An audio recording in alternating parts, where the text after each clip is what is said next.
मैराकाइबो झील की जलपरी। वेनेजुएला के दिल में, जहां कैटाटुम्बो की चिरस्थायी बिजली आकाश को चीरती है और मैराकाइबो झील का जल चांदनी में झिलमिलाता है, वहां दंतकथाएं भी लहरों की तरह बहती हैं। बुजुर्ग कहते हैं कि झील की गहराइयों में आत्माएं बसती हैं, दुहक और मोहपाश की कहानियां फुसफुसाती हैं। लेकिन उन सभी कहानियों में खोए हुए खजाने, डूबी हुई बस्तियों और मरे हुए मछुआरों की भटकती आत्माओं के बीच एक कथा सबसे ऊपर उठती है। ला सिरेना डेल लागो मैराकाइबो की कथा।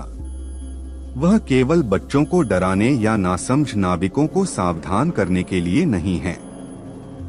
नहीं, वह वास्तविक है, या कम से कम मछुआरे तो यही कहते हैं। वे कसम खाते हैं कि उन्होंने उसे देखा है, उनके जालों की पहुंच से जरा दूर, जल में बहती हुई, उसके सुनहरे बाल लहरों में चमकते हुए, उसकी आवाज शहद जैसी मधुर, फिर भी मौत जितनी निर्मम। और यदि तुम मूर्खतापूर्ण ढंग से उसकी ओर आकर्षित हो गए, यदि तुम्हारा दिल एक पल के लिए भी डगमगाया, तो वह तुम्हें ले जाएगी।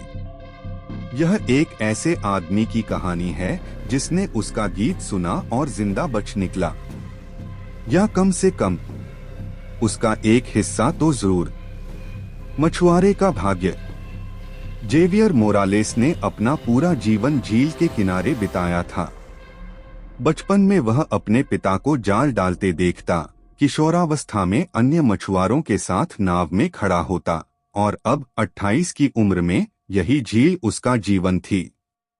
यह उसे मछलियां देती थी, भोजन देती थी, और इसाबेल का साथ देती थी, जिसे वह किसी भी चीज से अधिक प्रेम करता था। लेकिन झील निर्दयी भी हो सकती थी। एक उमस भरी संध्या को, जब हवा में नमक और मैंग्रोव की सुगंध घुली थी, तब जेवियर ने उसे पहली बार सुना। वह अपनी नाव पर आखिरी जाल खींच रहा था। सूरज क्षितिज में डूब रहा था, पानी में जलते हुए अंगारे जैसा। चारों ओर शांति थी, न कोई पक्षी, न कीट, बस लहरों की हल्की आवाज। और तभी यह मौन टूटा।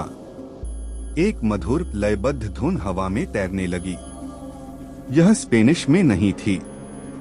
यह किसी ऐसी भाषा में थी जिसे जेवियर जानता भी नहीं था। यह कुछ पुरानी थी, कुछ गहरी, ऐसी जो उसके हड्डियों में किसी अदृश्य भार की तरह समा गई।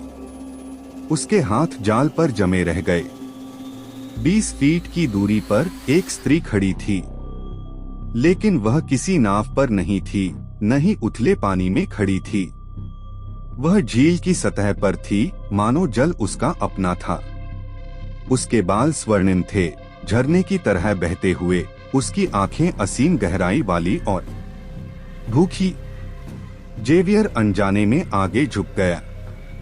उसकी सांस अटक गई। आओ, जलपरी ने फुसफुसाया, और उसके होठ मुश्किल से हिले, फिर भी उसका स्वर हवा में गूंज उठा। जेवियर का शरीर स्वतः आगे झुकने लगा। और तभी जेवियर नहीं, इसाबेल की चीख हवा में बिजली की तरह कड़की। जेवियर चौंक उठा, एक झटके में होश में आया। उसकी आंखें साफ हुईं, और उसने जलपरी को बदलते देखा। उसका सौंदर्य एक भयावह आकृति में बदल रहा था। उसकी मुस्कान सड़ीगली मछलियों जैसी भयंकर हो गई, और उसके सुनहरे बाल काले समुद्री शैवालों की तरह फड़फड़ाने लगे। और फिर वह गायब हो गई। पानी में हल्की लहरें उठीं, लेकिन उसकी कोई छाया भी नहीं बची। उस रात इसाबेल ने उसे कसकर पकड़े रखा, प्रार्थनाएं फुसफुसाई। लेकिन कुछ चीजें प्रार्थनाओं से नहीं टलती। झील का श्राप। अगले कुछ हफ्तों तक जेवियर ने रात में झील से दूरी बना ली, परंतु वह बदल गया था। वह कम बोलता और कम सोता।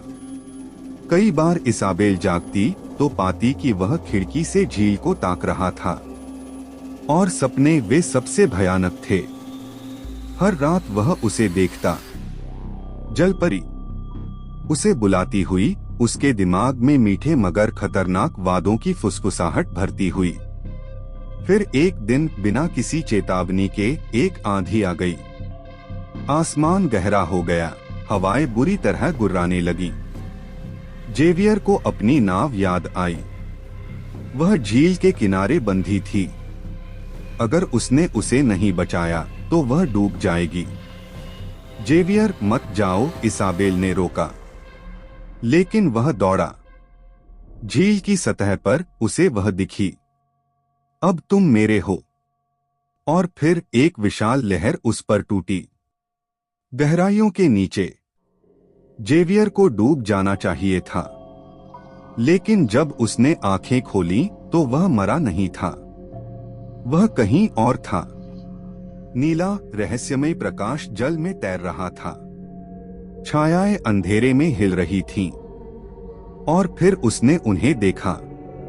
पुरुष, सैकड़ों, लहरों में झूलते, उनकी आंखें खाली, उनके मुंह स्थायी चीख में खुले हुए। तुमने एक बार मेरा विरोध किया, जलपरी की आवाज आई। वह घूम गया। अब वह सुंदर नहीं थी। उसके बाल सांपों की तरह लहरा रहे थे और उसकी मुस्कान नुकीली थी। अब तुम मेरे हो। मुझे जाने दो, जेवियर ने कहा।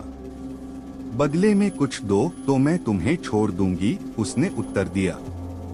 क्या चाहती हो? एक जीवन, एक और आत्मा मेरे लिए लाओ। जेवियर का दिल बैठ गया। वह झूठ बोल सकता था, हाँ कहकर भाग सकता था, परंतु झील सच्चाई जानती थी। मैं मरना पसंद करूंगा, उसने कहा। जलपरी रुकी। फिर उसने हंसी में ठहाका लगाया और अचानक जेवियर सतह पर वापस आ गया। किंवदंती जीवित है। उस रात के बाद जेवियर ने कभी नहीं बताया कि झील के नीचे क्या हुआ। लेकिन कुछ लोग कहते हैं कि जब कैटाटुम्बो बिजली आकाश में चमकती है तो झील की लहरों के साथ एक आवाज भी उठती है, बुलाती हुई, इंतजार करती हुई। और अगर तुमने ध्यान से सुना तो वह तुम्हें भी ले जाएगी। समाप्त।